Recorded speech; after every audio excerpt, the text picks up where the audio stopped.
Ambassador Barbara Woodward, the United Kingdom Permanent Representative to the United Nations, welcome to Al-Arabiya. Thank you very much indeed. It's a pleasure to be here. Thank you. I'd like to thank you as well for accepting to sit down with us in the studio, live, on the air, while we are all taking, of course, to tell the viewers, full precaution to sustain social distance. Just a note there. The UK presides over the G7, and you will be presiding over the Security Council from the 1st of February. Can you share with us and our viewers your priorities for your presidency of the Council? Yes, we're very much looking forward to taking over from Tunisia as President of the Security Council. They've been doing a fabulous job. And what we want to do is concentrate on the most pressing challenges of our time. So we want to talk about the COVID and in particular the security implications of getting the vaccine to conflict areas, to humanitarian areas, areas in need. We want to talk about climate and climate change, but because it's the Security Council, also look at the security implications of climate change. And it's quite easy to do that. You can see climate change affecting agricultural production, famine leading to conflict, and so on. And then, of course, thirdly, we want to focus on conflict, the fundamental mission of the Security Council to protect peace and security. And we'll have a number of briefings on conflict situations around the world, including Syria, Yemen,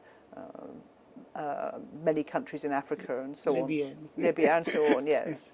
But we also want to bring to the Security Council the voices of young people, to hear from young people, to be as transparent as we can, to reassure people around the world that the Security Council really is delivering, and to be practical and problem solving in our approach. The United Kingdom play a very important part through many organizations. You are heading, as I said, you are the president of the G7. You are a very leading member of the G20 with the fifth largest economy in the world, a very important member of NATO. You are hosting the Glasgow Summit on Climate Change, right. COP26 in December this year. How does Brexit help you, leaving one of the most important unions, the European Union, in fulfilling your duties towards all these organizations? I think really the answer speaks for itself. As you say, we're chairing the Security Council this year. We remain permanent members of the Security Council. We're taking over the presidency of the G7. We are chairing the COP on climate change, the Global Summit on Climate Change. We've been leading these fundraising efforts for COVAX to get vaccines rolled out to the Global South. So I think there's no doubt that Britain is a leading international player. And of course, we're working closely with our European partners on all of these questions. Okay, I'll take your word for that. COVID. Is the United Kingdom in a good place? I know you are organizing a very important session on COVID-19, but is the United Kingdom, with the lockdown and the great number of cases and the new type of virus, is it in a good place?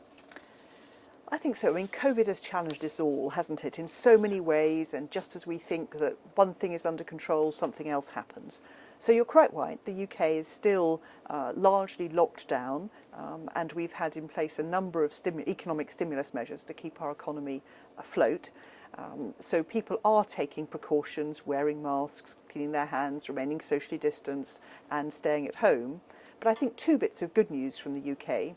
Of course, first, we were among the leaders in developing a vaccine, which we are now sharing with the world. But our own vaccination programme is also among the world's most advanced. So we've got 11, nearly 12% of our population vaccinated. That's about 7 million people. We've got 80% of our over 80s vaccinated and about half of our over 70s vaccinated. So I think in that respect, we are doing well. The Glasgow Climate Change Summit in December, with the participation of the United States of America, your thoughts on the return of the US to the fold? Well, we're delighted that the US have rejoined the Paris Climate Agreement and recommitted to all that that means, both in domestic terms in the US, but also their engagement in the main elements of tackling climate change. So we'll need to negotiate towards a solution. We still need to raise some of the finance that we promised in Paris, £100 billion.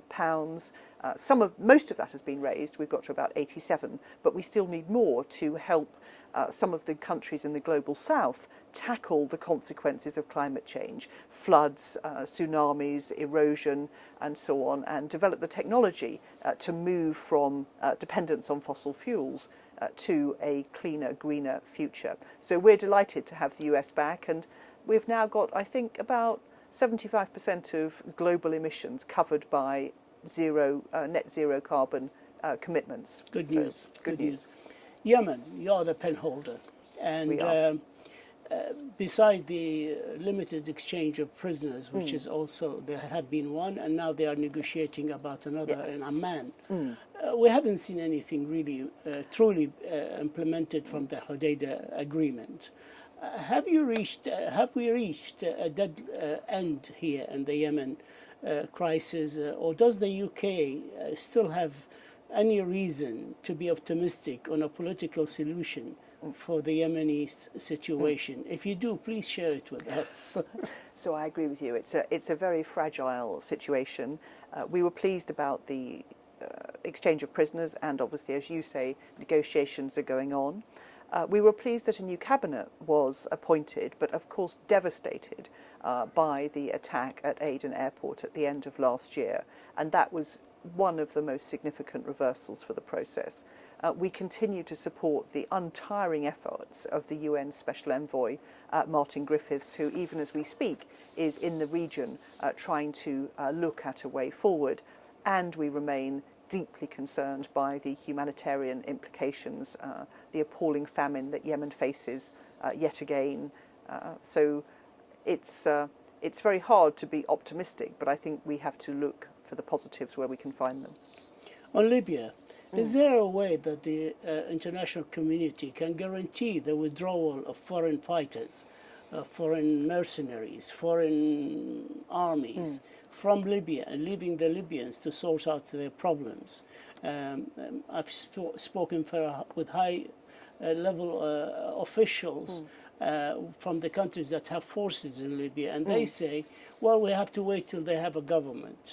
And the government will ask us to leave. I mean, which comes first, the horse or the cart or whatever? Do we have any really plans of getting these forces out? I know they extended the period, but do we have anything practical to force them to get out of the country? And it's interesting, I was speaking to Jan Kubiš, the new special envoy for Libya, just this morning about all of these questions. And you're right too, the presence of foreign fighters is one of the most destabilising aspects, along with breaches of the arms embargo. We've seen the selection mechanism established, we've now got a date for elections, but it is quite true that we need to see foreign fighters, whether it is the Wagner group with their Russian associations, the Syrians from Turkey, the Africans from Sudan and Chad. They do need, as you say, to leave space for the process. We need to get the coastal road open. So there is a lot to do, and I know Stephanie Williams, the acting special envoy, has been working very hard. So we send Jan Kubiš our very best wishes, and we'll, as you say, remain very closely engaged.